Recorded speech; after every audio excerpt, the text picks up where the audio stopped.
చల్లగా కూల్గా ఎంత టేస్టీగా ఉండే లస్సీ ఎలా తయారు చేసుకుందాం చూస్తాం.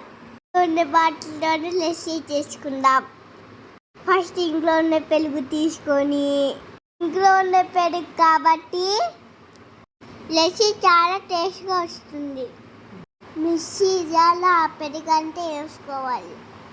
పెరుగులో చక్కెర వేసుకొని తింటాం. ఎంత పనికి ఇష్టం, నాకైతే చాలా ఇష్టం.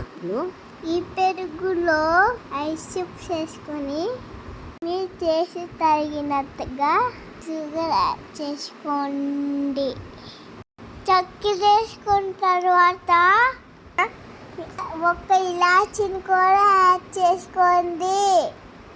అప్పుడు చాలా టేస్టీగా ఉంటుంది. వీటిలన్నీ కలిపి మిక్సీ జార్లో అంతా కలిసేటట్టు మిక్సీ చేయండి.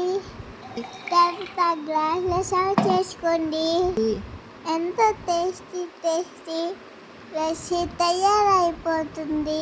మీరు తయారు చేయండి.